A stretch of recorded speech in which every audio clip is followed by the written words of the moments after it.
If you're a post-mortem brain bank, you're only seeing the disease after it's happened. How can that be useful to you? We've had to be motivated to go out to the community and say to people, hey, if you've had any history with drinking or difficulties with drinking and that, would you be interested in being a brain donor?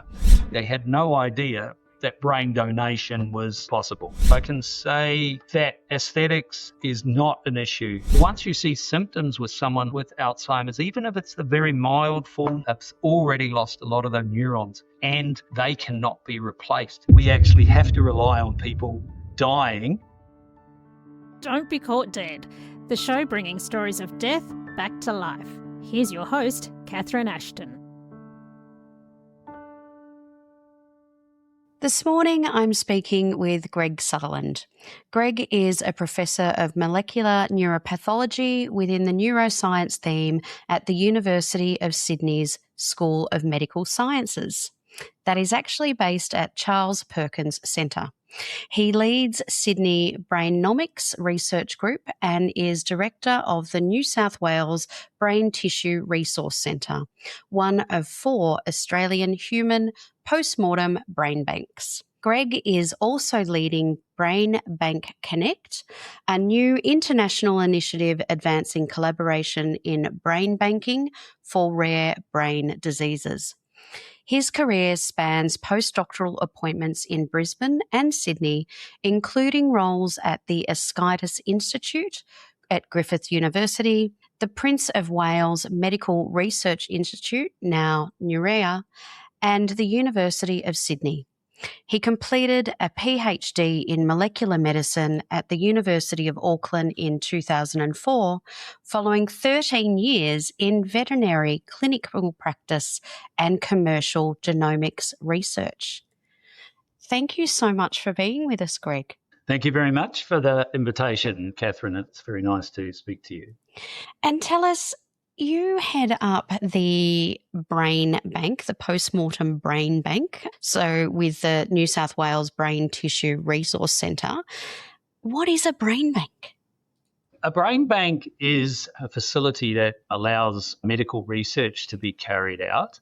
We use the term post-mortem because there's 2 types of brain banking. One of them that is mainly associated with research in cancer and relies on surgical biopsies. And then the other type of brain banking is relying on people's brain after their death, so i.e. post-mortem.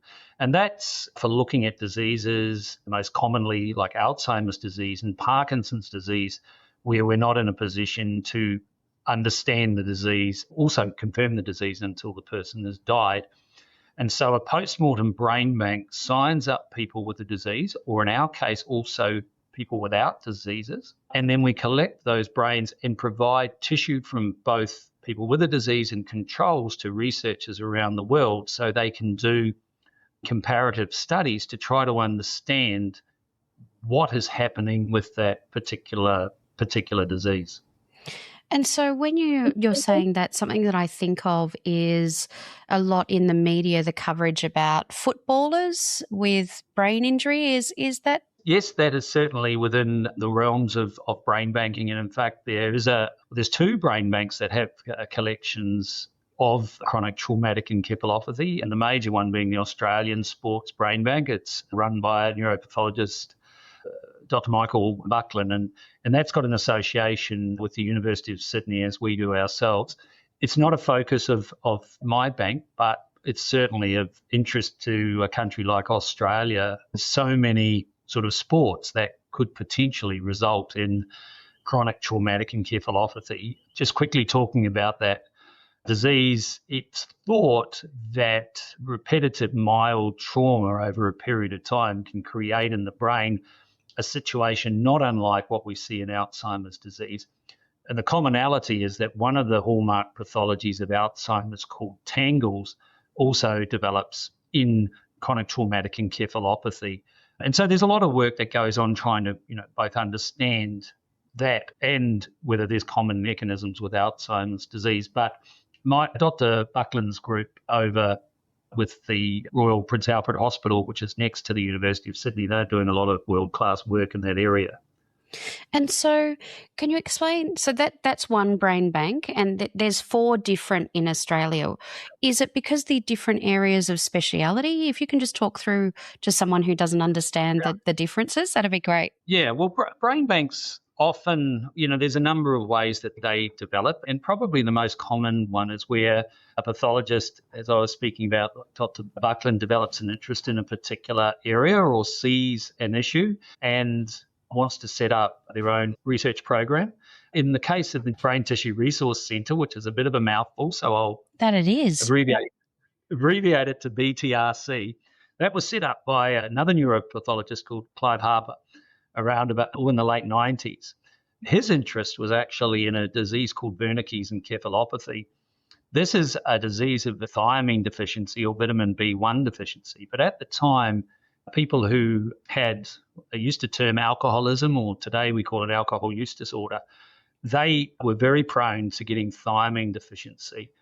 And with that thiamine deficiency, they would develop this disease called Wernicke's encephalopathy, which had these unique sort of features, including changes in people's visual awareness, amongst other things. But also in a chronic form, it could develop into something called Korsakoff psychosis. Korsakoff psychosis was one of those psychology textbook diseases because the people not only lost their antegrade memory or developing new memories as we see in Alzheimer's disease, but also their retrograde memories. And that was a permanent state. So it was a very rare disease, but it was of interest to people because it happened in alcohol-related alcoholics. In Australia in the 80s, Clive started working with people who had histories of alcohol but never suffered with Wernicke.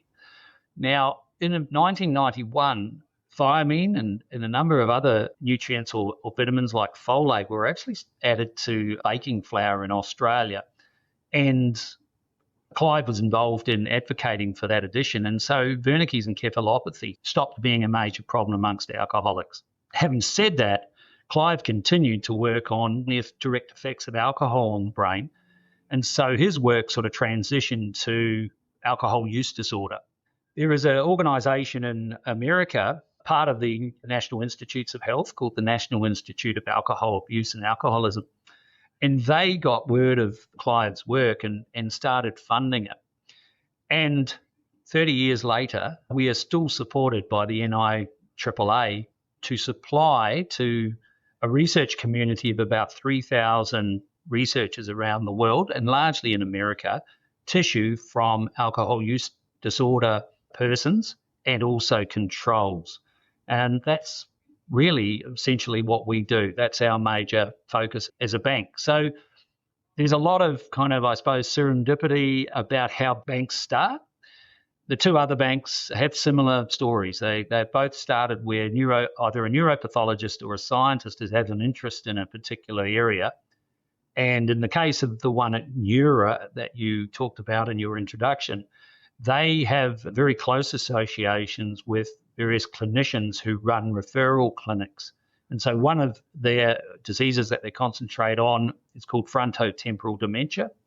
And their role, or one of their roles, is to diagnose after the death of some patients to confirm that what the clinicians felt was the problem was actually the problem. And often it is, but occasionally they actually find that someone who may be presented with this different form of dementia actually may have had AD pathology. So occasionally we do find that post-mortem confirmation is giving us a lot of information that otherwise if the person hadn't have come to autopsy, they would have been declared and the clinicians would have considered that they had this particular disease and might have treated them in a totally different way. On that point, and just quickly to make it with treatment, it's still, in many cases, frontotemporal dementia, Alzheimer's disease to some extent, we do not have great treatment. So the motivation largely for working with these brain tissues is to find what is going wrong with a view to then being able to design treatments that actually can stop, slow, or even cure these diseases. This is going to be quite the conversation, Greg, I can feel. But I'm just wanting to go back for a moment to 1991 when you were talking about how additives were added into baking powder. Flour, baking flour. Yeah. So just how, I suppose, widespread it is in different foodstuffs and that type of thing. And that, along with things like folate, were able to, be increased. And I wish it would actually be good if you were talking to Clive, but I shouldn't speak too much as an expert on this area, but that's my understanding. As soon as that was added, we did see a relatively rare disease become incredibly uncommon. Wernicke's encephalopathy still occasionally happens. It is still seen in people who may be on extreme forms of chemotherapy where they are emetic or wanting to vomit most of the time, and so actually develop malnutrition that way, and occasionally and unfortunately with anorexia nervosa. So it's not a condition that has been completely lost, but at least in the realm of alcohol use disorder, we don't see so much of it anymore. And that's through that simple additive into flour that people use every day. Like, what are the sort of things, because sometimes for someone to understand who's outside this world, it's really good to sort of, when you're thinking about the work that you do, Greg, what are the sort of things that you're hoping to understand better? Well, I think ultimately what most people get drawn into research, and some of us have started life as doctors and some of us have started life as non-human doctors. I think there's two aspects of a scientist. One is an inherent curiosity, and the other thing is really wanting to help people. And in some ways, having the training that you have with medical training is you kind of have an understanding of, or you think you have an understanding of physiology and then pathology, or the normal and abnormal. And you feel, well, in my case, drawn to, well, I've probably got the training. Can I make a contribution to diseases that, affect mankind and can help people? And so you get into it for those reasons, and then it's, in some ways, it might be rose-tinted glasses, because it almost invariably any disease we haven't solved yet is quite complex, particularly the non-communicable diseases, which are the major problems in Australia. It's, I'm thinking of things like obesity and the associated things like diabetes. And Alzheimer's disease is a very good case with something that I'm interested in. With Alzheimer's, most people who develop that disease are in their 8th or 9th decade. So it's a very slow developing disease. And what that means is that it is highly possible that something extremely subtle is going wrong over a long period of time. And that is quite hard to try and work out, but also to model. And so looking into some of these diseases becomes very much like a detective story. And that's kind of, I draw a comparison with a recent infectious disease like COVID, where we very much knew what the problem was. And we were able to, in no way, including myself, but the biomedical community, including big companies like Pfizer, Moderna, etc., were able to fast track their research and develop a solution for that particular problem. That's when you know what the problem is. When it comes to Alzheimer's disease, we don't know what the problem is. So a lot of my work is trying to work that out. Alcohol and the effects of alcohol on the brain is something quite different, because we know exactly what the problem is. But the biggest question in alcohol use disorder is, if two people start drinking socially, perhaps in their late teens or early 20s, one person remains a social drinker their whole life and the other person goes on to suffer from addiction to alcohol. And they really want to try and understand, what is it about that particular person? And I suppose the contribution that we make is to concentrate on areas that we refer to generally as the reward pathway and look at them in greater detail to say, okay, is there clues to why this person is developing alcohol addiction? But of course, our relationship, and I mean that from a societal point of view, with alcohol is a very complex one. Yes, there are the downsides of it, but there's also the, what many people would consider positive sides, the idea of it being a social lubricant. So in that way, it's not only just a medical issue or whatever, it's actually quite a social and societal issue, and becomes quite difficult for someone with my skill set, which is very much in the medical, to just to work on that problem. It's not something that I can solve by myself. I can only really contribute to it. And what made you do the shift? So you started off in veterinary science, and now Yes. you've, switched over to a very different field. Was there one particular incident that made you think, I think I need to talk about people more and focus on that? So probably not one particular thing. I grew up on a farming community, and if you were scholastically inclined, kind of the epitome of what you could do was probably be a veterinarian. And we were a horse farming family, and the veterinarian would come along, and that was kind of what you would aspire to. And I think that's what got me into veterinary science at the moment. I think two issues. You have your professional challenges and you have your intellectual challenges in veterinary science, but back in the day, your business challenges were much more kind of, for a private practitioner like me, those were the major problems. And trying to get a business off the ground was pretty tough, particularly in the horse industry. I think the other thing too that I remember is that more latterly I was a small animal practitioner, and I had a lady come in with a little puppy. I think it was a Shar-Pei, so the old Rolly, the toilet paper dog. Yeah. It was a lovely little animal, and she put it down there, and then we started talking, and she was motivated, and then she broke into tears, and it turned out that she had just had a stillborn child, and this was a present from her husband as a way of trying to make up for the situation. And it should have occurred to me a lot before that, but I saw in her just the absolute devastation, and it started to make me feel, well, I really had more of an interest in the people and the animals.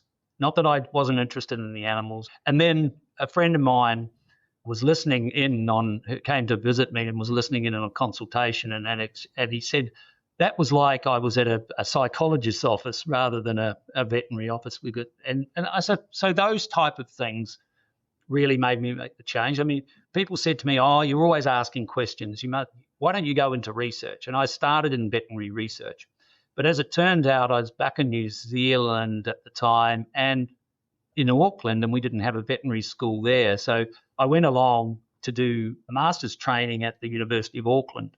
And on my first lecture that I went to when I started a master's, I had a gentleman called Russell Snell, and Russell had just returned as a Wellcome Scholar, kind of the highest type of research honour you can get, at least in the UK. And he'd come back to New Zealand, and he gave me this first lecture. And I can honestly say, apart from when he said what his name was, that I understood absolutely nothing that he talked about for the whole 60 minutes. So I thought, well, if I don't understand this, I'm not going to get through this course. So I went and knocked on his door, and I said, could I do a project with him, admitting I knew nothing about what he was talking about. And as things turned out, I actually ended up doing a PhD with him. He was one of the people who were on the initial consortium who found the Huntington's disease gene back in 1993. And having solved one of those problems, he decided he wanted to turn his attention to Alzheimer's disease. So I was kind of his guinea pig for that. And that started my lifelong interest in Alzheimer's disease. And we've actually started working together again after, 25 years down the track. So if there is enough time, I can tell you a little bit about that project. So that was a very long answer to your question. No. How did I transition? It's great. I love it. Now, and tell me, what is it that you've been trying to find out about Alzheimer's disease? What makes it so tricky? Well, so for a long time now, the disease was originally was described in the early 1900s by Alzheimer and named after him. And at that stage, the disease was thought to be distinct from what was the more common form of senile dementia. That a lot of people just got old, and that's what happened when you got old. And then in the 1980s, they kind of put Alzheimer's disease and senile dementia together and said, no, hang on, this is not just a result of aging. This is actually a disease. Alzheimer himself, although not the first to describe plaques, was the first to describe a different form of pathology called tangles and bring those two things together. And then in the 80s and the 90s, people started looking at, well, what makes up these tangles, what makes up these plaques. And what they realized was the plaques was made up of a substance called beta amyloid. And once they discovered that, and one of the key people involved in that was an Australian called Colin Masters, who's still a professor down in the Florey Institute or the University of Melbourne. And once we had that little bit of information, then we started looking for genes that may have, there might have been genetic forms of the disease which they started to find. And that led a gentleman called now Sir John Hardy, who's at the moment based in London, to say that the build-up of amyloid was the start of these particular diseases. And it set various researchers on the track of trying to use antibodies and to stop the build-up of amyloid. And what you might have seen in the last 2 or 3 years with the TGAs allowing these drugs to be used is antibodies against the amyloid and Alzheimer's disease. And that this is the latest kind of treatment that's being used. The problem is that its ability to slow down dementia is minimal to moderate. And so everyone, including myself, are looking around and going, well, here's our most obvious thing. We've treated it. It's not as effective as what we thought. What else is there?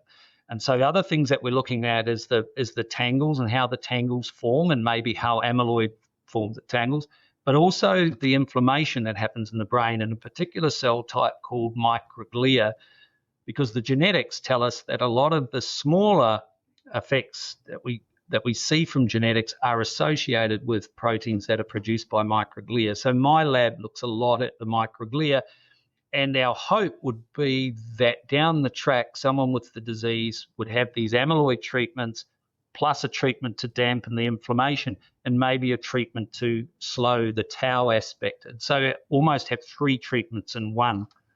The sort of idea of polypharmacy for the disease to slow it from what the amyloid treatments do at the moment, which is around about 27%, to slowing it to 60 or 70%. That would be the idea. And so when you refer to plaques and tangles, just for someone who's perhaps unfamiliar with what is the impact of that on the brain structure? Yes, so if you were looking down the microscope and you decided that you looked at the main part of our brain, or we call the forebrain or the cerebrum, and you looked at it down the microscope, you would see in the grey matter there's 6 layers. And if you turned up your microscope a little bit more, you'll see all the different cells in there, and the ones that really catch your eye are the neurons. If I was to look down that microscope in someone with Alzheimer's disease, a lot of those neurons would be space. And where that space was, there would be these large sort of clumps, almost like bird nests. And those are made up of, or primarily made up of these beta amyloid. And beta amyloid are these peptides or proteins that stick to themselves and become very sticky. And as they grow and grow and grow, they stick to just about everything around them. The tangles are what happens in the residual neurons or the surviving neurons. We don't quite know why it happens, but we think because they're adjacent to where this amyloid is building up, or they're affected by the amyloid, they start undergoing a process where a protein in them called tau decides to stop doing its normal function, and also very similar to the amyloid outside the neurons, it starts sticking to itself and sticks to itself more, and then over the period of time it actually creates a bird's nest within the neuron which stops being able to function and then dies itself to leave the tangles left in the brain. So when someone looks down the brain, they see plaques and they see tangles. The tangles themselves reflecting that the neurons are no longer there, but the plaques are the most obvious thing that we see, and therefore we refer to them in combination because their combination is quite unique to Alzheimer's disease. We do see tangles in different diseases, and one of them, a variation on tangles, was where we opened the conversation when we talked about chronic traumatic encephalopathy or CTE, but that combination is what we would refer to as pathognomonic or hallmark of Alzheimer's disease. So to diagnose someone after their death with Alzheimer's disease, we go in and we count the number of plaques and the number of tangles. The reason we do that is because even people who are not demented, if they live to a ripe old age, they're almost certainly in some areas of their brain have tangles and often will have plaques. So and that's where it makes it very difficult because you're not talking of absolute differences. You're actually talking about sort of probability. So we go in and we say, oh, this person's got this much more tangles and more plaques than we'd expect for their age. Therefore, they're very likely to have died from Alzheimer's disease if they were demented before they died. So it's the combination of having dementia and then looking at the pathology that sort of confirms that they've got Alzheimer's disease rather than a different type of dementia. And when you're referring to sort of like the three-pronged approach that would be the ideal, this being able to look at, I'm assuming, more brains and gather more data would give you a better case for actually treating it in a more comprehensive manner and sort of shifting it from a 27% of just a pharmaceutical kind of option right now. Yeah. One thing to say is that adult autopsies anywhere in the world, but particularly in Australia, are becoming quite uncommon. Also, we usually use the term postmortem examination. So we don't see the vast majority of people who are demented, but of the people we do see, that those plaques and tangles and the patterns are actually quite varied. And the idea there is that there's probably a number we use, when we talk about a disease, we use this term phenotype. And there's probably a number of subphenotypes or different types of Alzheimer's, and they might not all be treated by that three-prong attack, or they may need variations in the doses. One might need something that's going to knock down the tau, one needs more of what's going to knock down the amyloid. So that's one of the motivations. I suppose the other motivation is that to study the brain, the Alzheimer's disease is really unique to humans. We do have other animal species, including dogs, as they live to a ripe old age, that can develop a form that's reasonably similar. But in general, there's no other animal that develops this disease spontaneously. So there is a very good reason to look at the brain to understand the disease. The other thing is that our brain is quite unique in how it is processing our world. We're the only animal that I know of that has got such a, we've got our own sense, the idea of our self-esteem or our awareness of time and space. And we spend a lot of our brain power working on our social interactions and how the idea of are we trucking right? And to do that, we use very old, evolutionary old parts of the brain that other animals are not using. So why things happen in the human brain and these unique diseases may never be able to be, developed in animal models, even though we try very hard. So those are the couple of the motivations for getting the actual tissue. Now, some of your viewers and some of my colleagues would argue, well, if you're a post-mortem brain bank, you're only seeing the disease after it's happened. How can that be useful to you? Aren't you better to use an animal model where you might have put in a mutation that you know happens to cause Alzheimer's disease? So you recreate it in an animal model, and then you can terminate those animals at different times and sort of work out how the disease progresses over time. Well, that's entirely true.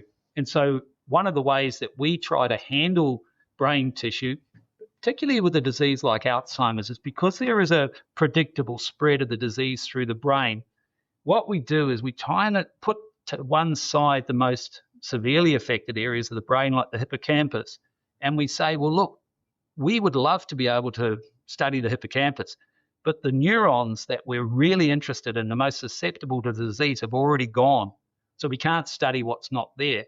But because the disease spreads through the brain, at post-mortem, there's still areas that have most of their neurons still intact. So what my theory or my group's theory is that if we look at those areas and we see the plaques and the tangles, but the neurons are still there, and we go and have a look at the neurons and we say, how are you reacting to these plaques and tangles?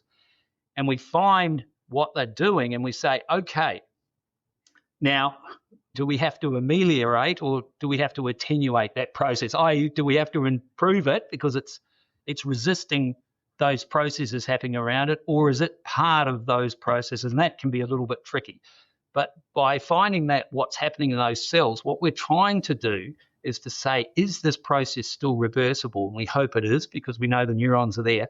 And then if we can, for example, increase that process, we can make those neurons more resistant. The reason I mention the fact that we're looking for these sort of early disease markers is because the symptoms of the disease, like the loss of short-term memory, which is associated largely with the loss of neurons in the hippocampus, that's irreversible. So once you see symptoms with someone with Alzheimer's, even if it's a very mild form, referred to as mild cognitive impairment, that's already lost a lot of the neurons.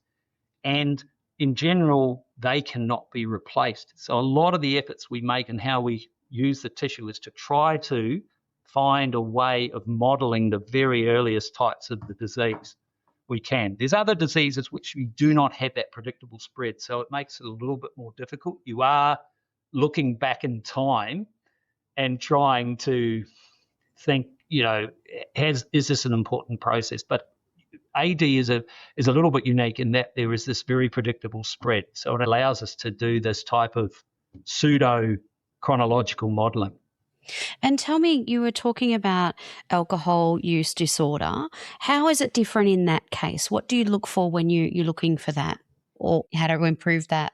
That's a great question. So now this is where, for someone like me who's a neuropathologist, it's a lot more difficult, because now we don't have kind of positive entities like plaques and tangles. What we have is actually a loss of cells or much more subtle changes of cells. So when you look down the microscope, or even before looking down the microscope, if you took out a brain from someone who has suffered from alcohol use disorder during their life, it would be unlikely that you could tell the difference with someone who has had no neurological disorder. So there's no gross changes in the brains to a large extent.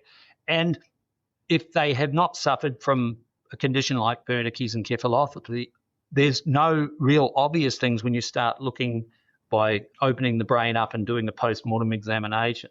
Once you look down on the microscope, there are subtle changes, but even most recently where we've done counts across the brain, there's no obvious changes in neurons, for example, which may come as a surprise to people. What we do see, and I'll talk about one type of cell because I mentioned it before, the microglia, they, for want of a better word, quite angry. And it's likely that microglia are responding to either the stress of other cells around them, or by responding, they're actually causing stress to other cells around them. So we think they're a key problem in what happens to people's brain.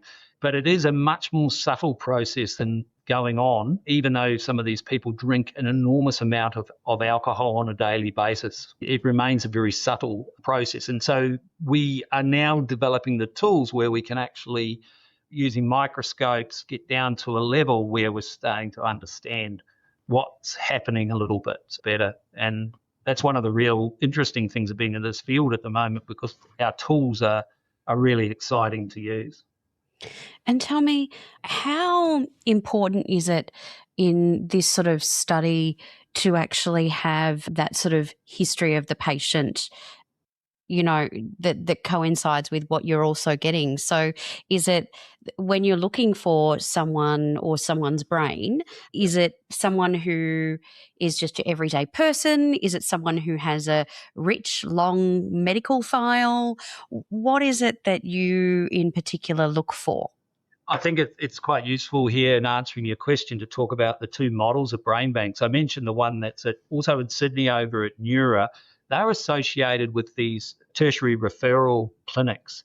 So typically someone might be worried about, if we look at dementia, or might be worried about changes in personality or changes in their memory, they'll go in. There may be a predictive diagnosis of frontotemporal dementia, for example, and that person might be followed for 3 or 4 or 5 years, remembering that the duration of disease is quite long in these conditions. And so you have this, before their death, there is for that period of time, concentrated and very specific information on that particular person, and also on other individuals who may be there. And they're all sort of standardized, and they would have had MRIs and that. So when they come through to postmortem or come through to the brain bank, there's a lot of clinical data on it. Our model is almost the opposite of that. Someone who has had alcohol use disorder, let's use the term stigmatized disease, but they may have not wanted to admit to themselves, and definitely maybe not admit to their families, that they have this particular problem. It is a disease that can be controlled over a long period of time, and then there might be stress or trauma in the family, and then this idea of on and off the wagon and that type of stuff. So it's not a disease that you get and then you carry on with it, this addiction. It's one that you fight your whole life. And one of the ways that we, in the past, where we used to get individuals with alcohol use disorder were unfortunate members who were maybe isolated at home and been found dead at home.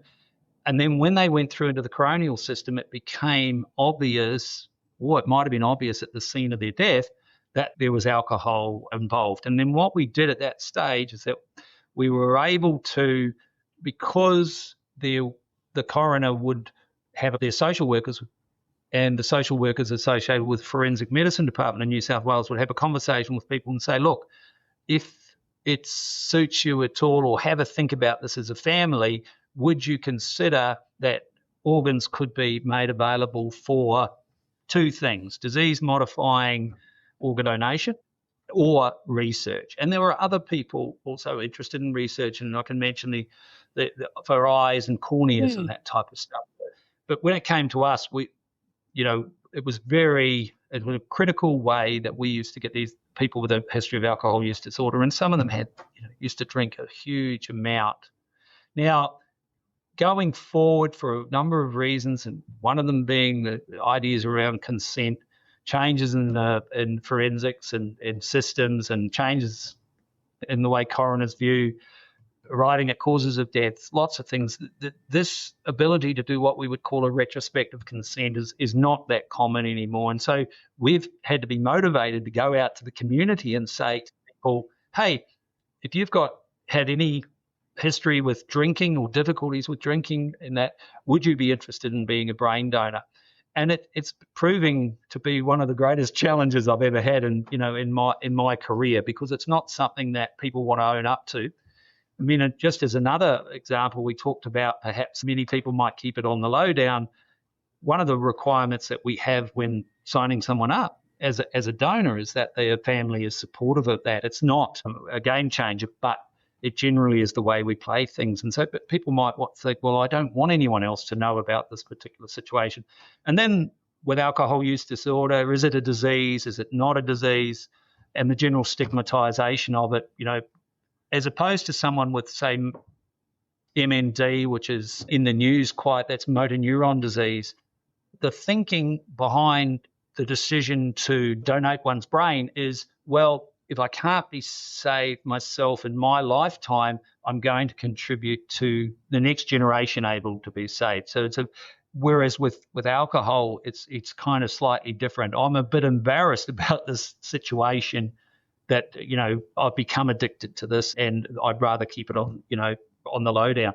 Slightly off topic, but you wanted me to come back to the clinical information. So then what we had to do, if it was a retrospective consenting for a case that had been through the coronial system, we would then ask the next of kin, do you mind or give us permission to go back through the records? And what we generally found, that if we went back to their GP or their hospital records, there might be over their lifetime 3 or 4 periods where they have talked to the GP about their alcohol use.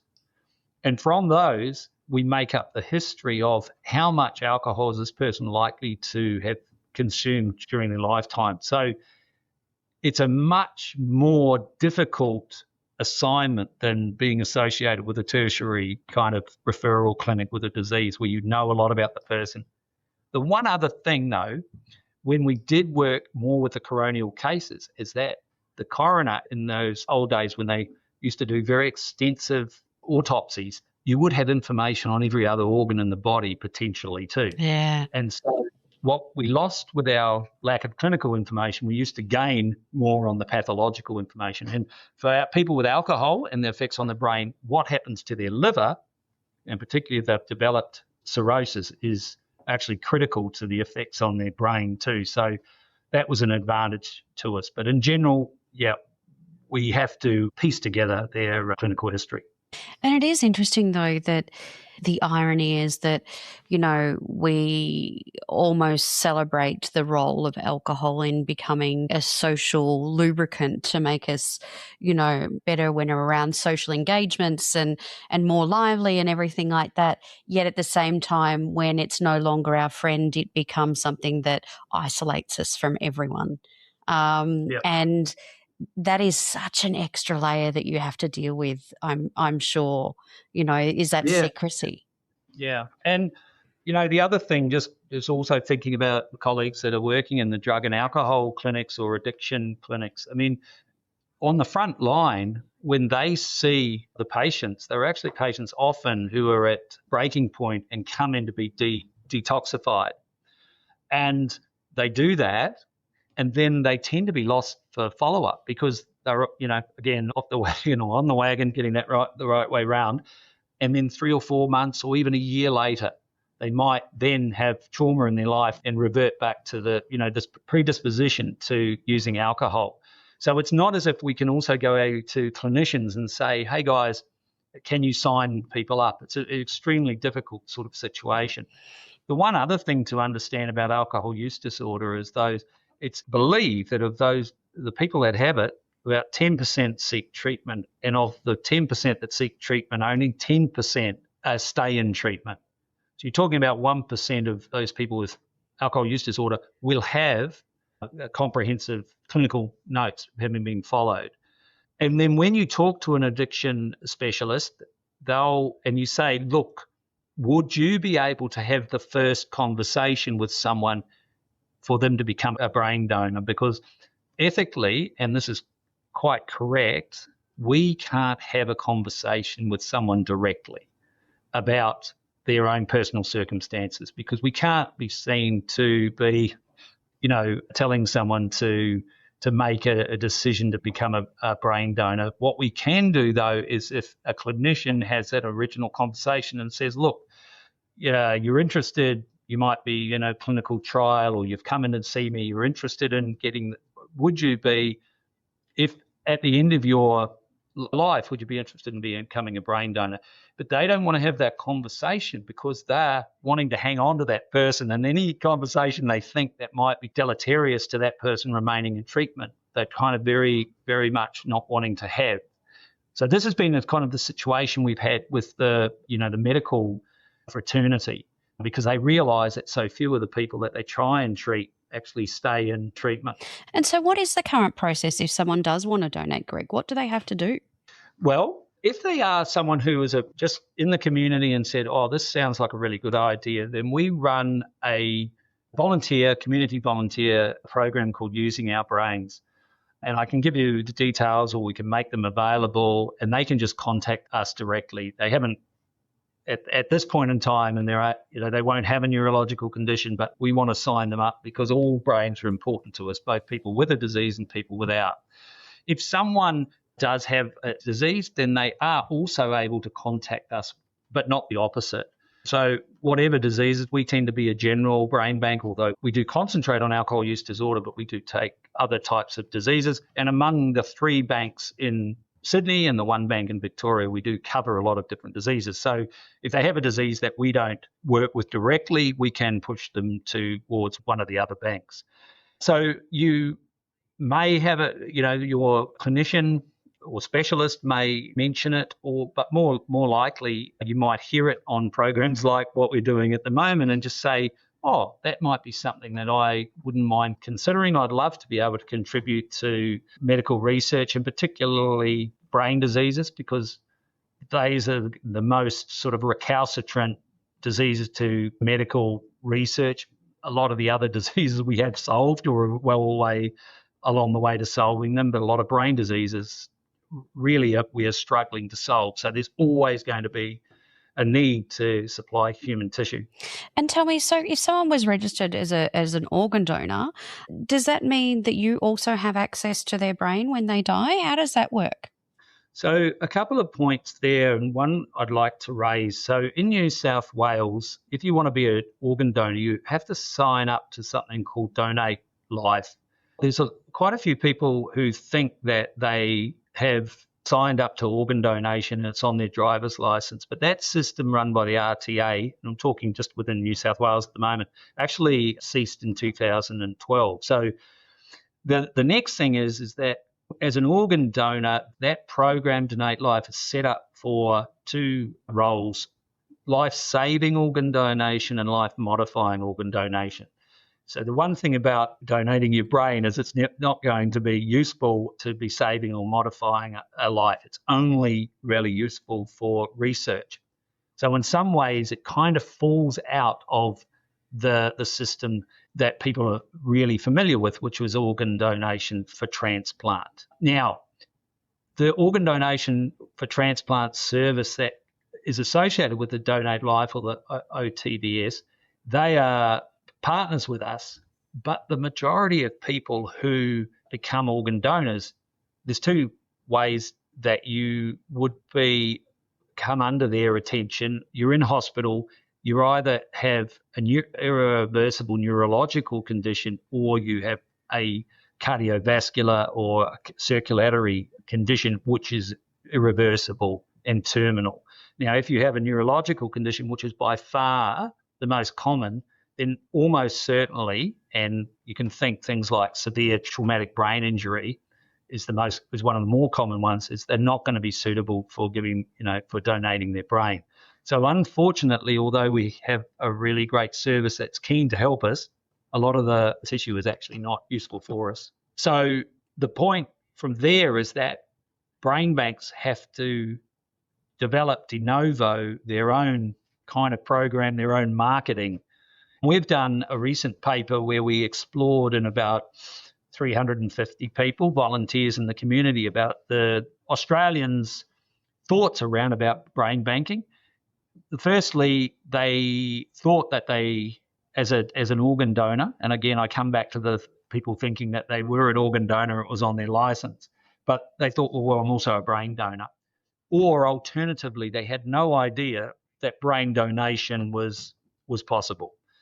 And then the conversation would often go, well, I didn't use it that much myself, so sure you can have it, and that type of stuff. So we have a big marketing job to do to try to convince people, hey, this is a real option for you as thinking about your sort of advanced care planning and that type of thing, to say, yes, look, I'd like to donate my brain. Of course, you can donate other organs, and there are other people who are very interested in postmortem donation, but the brain is really quite special because we really can only get that through postmortem donation, whereas a lot of people working on, for example, the heart bank. We have a great heart bank here at the University of Sydney. Almost all of their specimens come from surgery or biopsy while people are alive. We're the unique outlier, which makes it a little bit difficult what we do. We actually have to rely on people dying, and then also we have to rely on although not overly invasive, and you probably want to ask me about this, an invasive procedure to remove the brain. And so those two things mean that we're kind of a unique species and don't fit into a lot of what other biobanks do. That is that they remove samples during surgery, and those are put aside for banking. Unfortunately, we can't do that with the brain. Well, that was a good segue you created yourself then, Greg. So tell us, how do you go about, acquiring your donations? Well, almost all of the time now, we rely on first-person consenting. So someone will hear about this maybe on the podcast, and they'll approach us and they'll say, look, I'm interested. And we will say, okay, well, the first step is we're going to send you some information. And then if they still remain interested and no duress from us, we send them consent forms which they sign, and hopefully also can get a senior next of kin to sign also. When people are coming up towards their end of life, and I suppose I should also mention that some of our volunteers signed up from 30 years of age, so we've got a long time to wait for them. And also they've signed up. I love that. I love the fact that they're thinking ahead. How selfless is, firstly, I just love the planning, but how selfless to actually from the age of 30 to think that they will have that ability to give their brain for research. I think that's amazing. No, I know it's amazing. But the one caveat there is that often by the time they do come through to their death, they may have one of these diseases. So they start as a normal, and then once they come through and we do an examination on them, they may have Alzheimer's disease, for example. So many of our donors advise us that they've moved into aged care, or there may be a member of their family that contacts us to say, look, they are in aged care. And then often there's a nurse or someone in aged care who is aware, and this can be difficult, but most of the time patients will make it known to their carers that they are a brain donor, and they will give us a couple of days' notice to say this person is in their last probable days. So we're sort of prepared occasionally that we're not. But once there is a phone call to say someone has died, the people have usually already have a relationship with a funeral director. But we work with the funeral director and transport services to get the person moved from the funeral director generally, or potentially from that aged care facility, or potentially from their own house, to a forensic facility to have the brain removed. That process usually will happen all within around about 24 hours, and then the body is delivered back to the funeral director. So it's not going to slow down funeral arrangements at any point in general. The other thing is that is all taken care of in terms of costs by us, the brain donor program. I'll make also the point, just in case people were wondering, we don't pay for funeral costs at all. That would be considered probably unethical. It could be construed that we were, operating a sort of a Sweeney Todd type of operation, but I won't go there. Nevertheless, there's probably a delay of around about 24 hours, but in general, in the way the funeral period would work after someone's death, it would probably be almost seamless. And just on that, I'm just thinking regional areas, interstate. Is there any barriers there? If we have people who are signed up and have been part of our program for now 20 or 30 years, then we will go out of our way, whether they're interstate. That interstate can be a little bit more difficult from jurisdictional legislative points of view, but we have transported people from the Northern Rivers, for example, down to the forensic facility in Newcastle, and then subsequently had their tissue taken down to us in Sydney. So it is easier for us if the people are in Sydney. We have 3 forensic facilities in the area of New South Wales, one in Newcastle, one in Sydney itself, and then one in Wollongong. We occasionally will use the Canberra Hospital in the ACT, but there is in many of our large metropolitan areas in the country, including Perth and Adelaide, and unfortunately Brisbane, there's no brain banks. And it does make it more difficult. And it makes it difficult because ideally we want the brain to arrive as quickly after the death of the person as possible. And we also want it to arrive fresh or chilled so that we are in a position to freeze part of the brain. And typically we freeze half of the brain and we fix. Now, if a brain can't be transported within a few days, and it should be a few hours, but unfortunately that's almost impossible. But let's say within 2 or 3 days, then generally the best thing to do is then fix the whole brain. But that then limits what can be done with that brain down the track.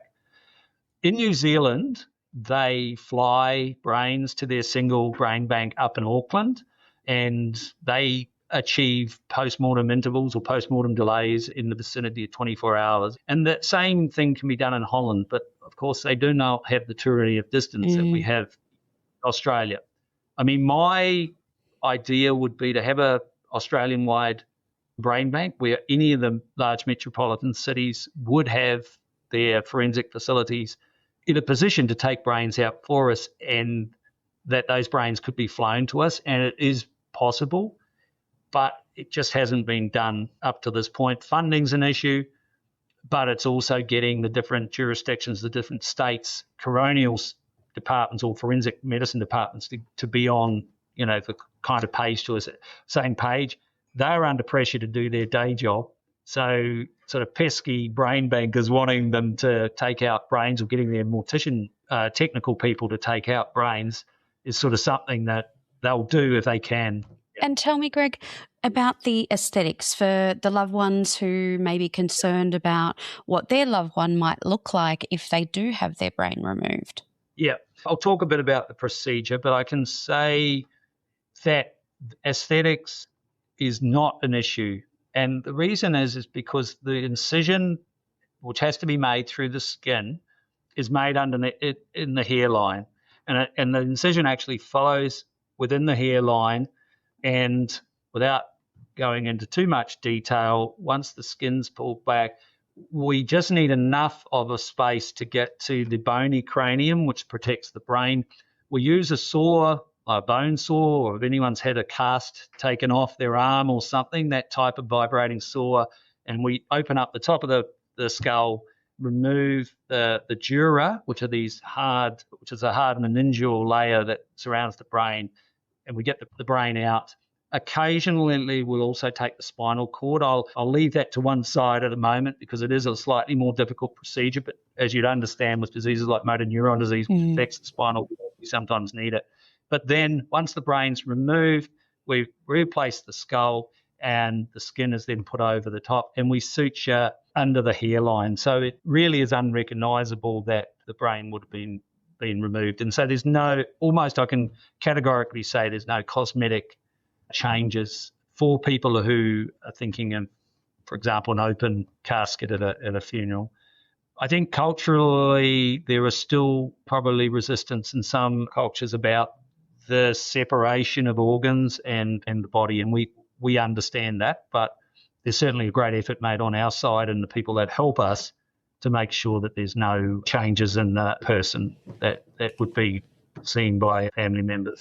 And Greg, when you've been speaking certainly about the alcohol use disorder, something that keeps coming to my mind is I'm interested in, as we are discovering more and more about epigenetics and how our family history plays a role in, our behaviours today and our predisposition to whether it's alcohol, consumption, etc.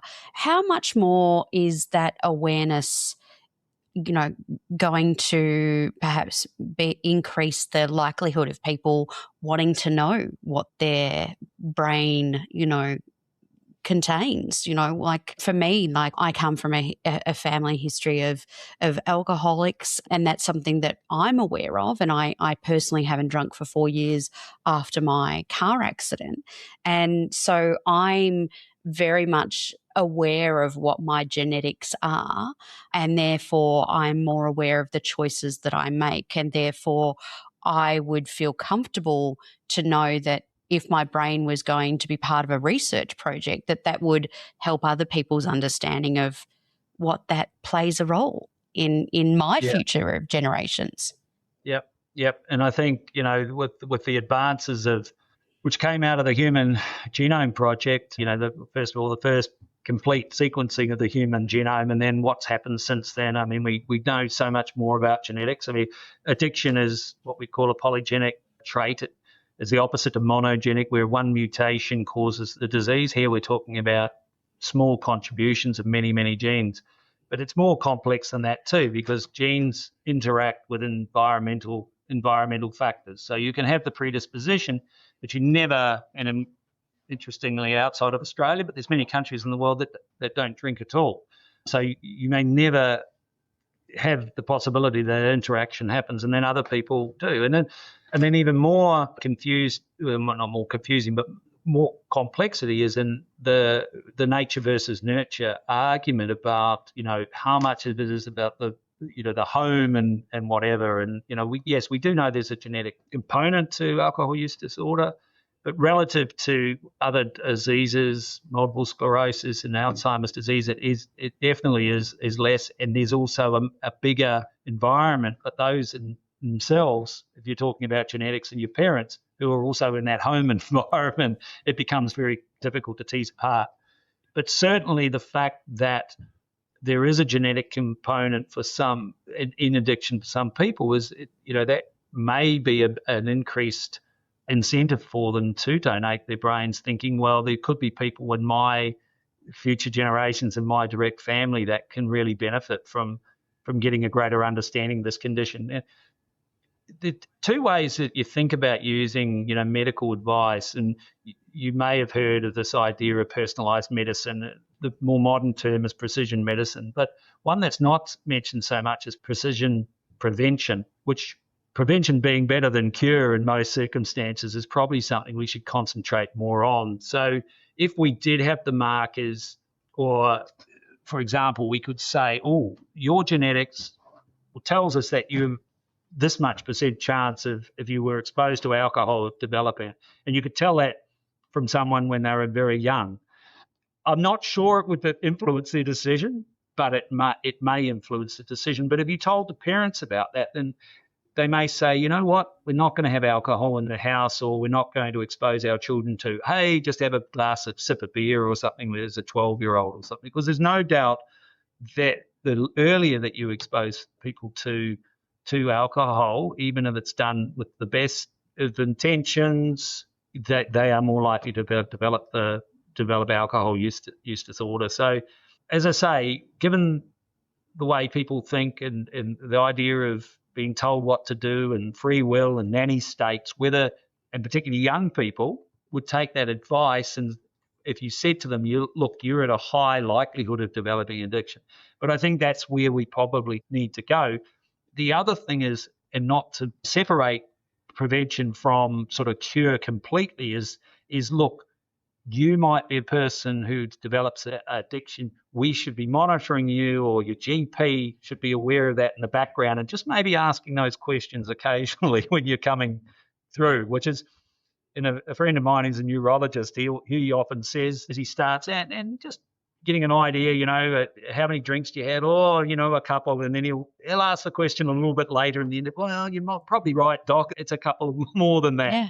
So, yeah, it's one of those things that, people probably don't want to talk too much about. But I think that's maybe the way genetics will go into the future. So we're kind of prepared or advanced, and someone may know, gee, I'm actually really susceptible to this condition. It does remind me also of and I only mention it because Chris Hemsworth did this documentary, and some of your listeners may be aware that he found out that his dad had Alzheimer's disease, but he found out that he had this 2 copies of a risk factor called ApoE4, which means over his lifetime he's probably got a 50% chance of developing dementia himself. And I think it sort of stopped him in his... At the moment, I couldn't tell if I met him and he said to me, what can I do as this differently? I couldn't tell him exactly what he could do to avoid it, but I could tell him he's only 50% likely to get it, so keep living his life. But I think that's where we'll go. We'll start thinking of Alzheimer's disease if you've got the genes, or if you haven't. But if you have got it, this is the way we think we'd treat you, and we can monitor you a lot more closely. So that's that idea of precision prevention. But to get to that point, we've got to be able to get the brain tissue and go, okay, this person had this set of genes. What did their brain look like compared with someone else? And I think that's something that's become very well known now with, when we think of breast cancer and the BRCA gene, and now it allows women and men to make a conscious decision about, an informed decision about what their choices are given their increased risk. And I think that the more that we can become aware of what our options are and make informed choices is obviously we need the research to help us do that. But it certainly sounds like that, this is very important about having conversations with loved ones about options and what sits right with them. And certainly when you look at our statistics of, dementia now being one of the number 1 causes of death in Australia, and statistically the ageing population is due to double in the next few years. So it is something that we will be probably having more and more conversations about, Greg. Yeah, yes, no, and no doubt. And yeah, if someone had said 20 years ago when I started researching Alzheimer's that it would be the number 1 cause of death in Australia, I wouldn't have believed them. But you're quite right. It's just usurped or supplanted cardiovascular disease, and heart disease is the number 1 killer of Australians, which yes, it is all about our ageing population, but it does also, pragmatically, it puts a lot of pressure on us as researchers to find cures to make, otherwise this is going to be an extremely costly disease. The average duration is around about 10 years, but it can be up to 14 years. The last 3 or 4 years of that is 24/7 care, requiring quite, as you would imagine, professional care, nursing care. These people have to be moved, they're ambulatory, so they have to have help moving, help toileting, help just about with everything. The other thing that happens is that it can be left with a lot of people with dementia. They choose to stay in their own home. It's often one member of the family, very often a spouse or perhaps a daughter or son, that's left to do a lot of the caring. And one of the big problems with dementia is that those caregivers actually are removed from society also. And so isolation, depression, we were talking about social anxiety and alcohol a little bit earlier, but that isolation is a big problem in caregivers. The point being, and it's not just the direct costs on the patient for Australia, it's the indirect costs in aged care and the people that have to look after these individuals. It's a very confronting disease. I've got a grandfather at the moment who, I visit him in New Zealand on a yearly basis. Last year, recognised me, name. This year, got a little bit of a twinkle in his eye, but couldn't come up with my name. And so, that's very, very frustrating to see someone like that. And not so much for the person, it's actually more frustrating for those around them, thinking, well, here is someone that I used to know and have all of these shared memories with, and now they don't remember me. And when it's your spouse or when it's your dad or something like that, then that's, it's an incredibly confronting thing. So hopefully people who make the choice of brain donation, even though we can't help them in their own lifetime, they'll definitely help those people coming up next, and we can really stop these types of diseases. I think that's a really beautiful thing to finish on, because I think sometimes when we think about something like brain donation, it can become a little confronting. But when you talk about the everyday, people every day around Australia and certainly New Zealand by the sounds of it, having to care for people with dementia, and when you bring it down to that when you donate a brain, you can actually be contributing to making that a lot easier for people, in the years to come. I think that's a great position to remind people of. Yeah, thank you. Thank you very much. And, thanks for taking an interest in what we do. It's a rather unusual occupation. I do tell people in social intercourses that I'm in banking, which then they're quite interested in what I do until they find out the type of banking I do. But it's really important. So thanks for your interest. No problems, Greg. I would much prefer to talk to you about your brain bank rather than the finances, that's for sure. Yeah. Yes. Well, maybe for another podcast we can talk about my investment strategies. Thanks so much, Greg. Rightio. Thank you so much. Don't be caught dead forgetting to subscribe. And here are some more videos we know you'll love.